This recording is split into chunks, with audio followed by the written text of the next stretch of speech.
जम्मू कश्मीर विधानसभा चुनाव को लेकर नेशनल कॉन्फ्रेंस और कांग्रेस के बीच सीट शेयरिंग का फॉर्मूला तय हो गया है। 90 सीटों में से 51 सीट पर जहां नेशनल कॉन्फ्रेंस लड़ेगी तो 32 सीटों पर कांग्रेस पार्टी, वहीं 5 सीटों पर फ्रेंडली फाइट होगी कि 2 सीटें सीपीआई माले और पैंथर्स पार्टी को दी गई है।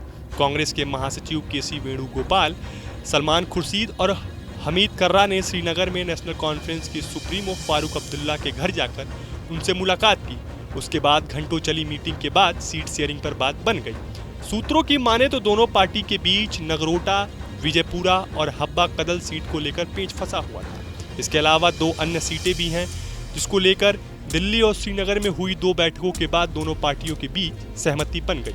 आप सभी को याद होगा, जब राहुल गांधी और मल्लिकार्जुन खड़गे जम्मू कश्मीर के 2 दिवसीय यात्रा पर थे तो श्रीनगर में 22 अगस्त को उन्होंने कहा था कि गठबंधन जब भी होगा, पार्टी के नेताओं और कार्यकर्ताओं के सम्मान और संघर्ष से कोई समझौता नहीं किया जाएगा। ऐसी अटकलें लगाई जा रही हैं कि कांग्रेस की ज्यादातर सीटें जम्मू रीजन की हैं और कश्मीर घाटी की ज्यादातर सीटों पर नेशनल कॉन्फ्रेंस चुनाव लड़ेगी।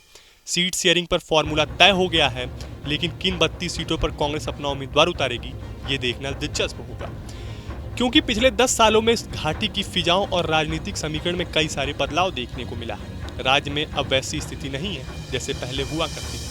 धारा 370 हटने के बाद वहां की परिस्थितियां बदली दिखाई दे रही हैं। 90 सीटों वाली केंद्र शासित प्रदेश जम्मू कश्मीर में 3 चरणों में चुनाव होने को है। यहाँ 3 चरणों में चुनाव होगा।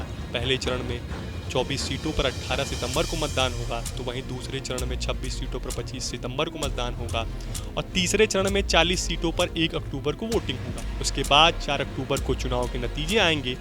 लास्ट टाइम जम्मू कश्मीर में 2014 में चुनाव हुए थे, तब किसी पार्टी को स्पष्ट बहुमत नहीं मिला था, तो बीजेपी और पीडीपी ने गठबंधन की साझा सरकार बनाई थी। 2018 में गठबंधन टूटने के बाद यहां राष्ट्रपति शासन लागू कर दिया गया था। राष्ट्रपति शासन के बीच ही 2019 के लोकसभा चुनाव हुए, जिसमें बीजेपी भारी बहुमत के साथ केंद्र में लौटी। इसके बाद 5 अगस्त 2019 को बीजेपी सरकार ने आर्टिकल 370 खत्म करके राज्य को 2 केंद्र शासित प्रदेश जम्मू कश्मीर और लद्दाख में बांट दिया।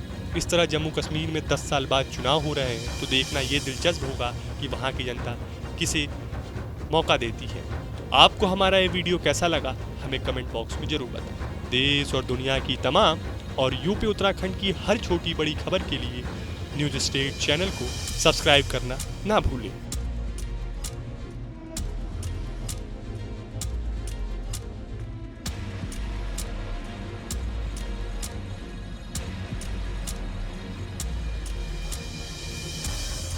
न्यूज नेशन अब व्हाट्सएप पर खबरों के ताजा अपडेट के लिए न्यूज नेशन के इस क्यूआर कोड को स्कैन करें।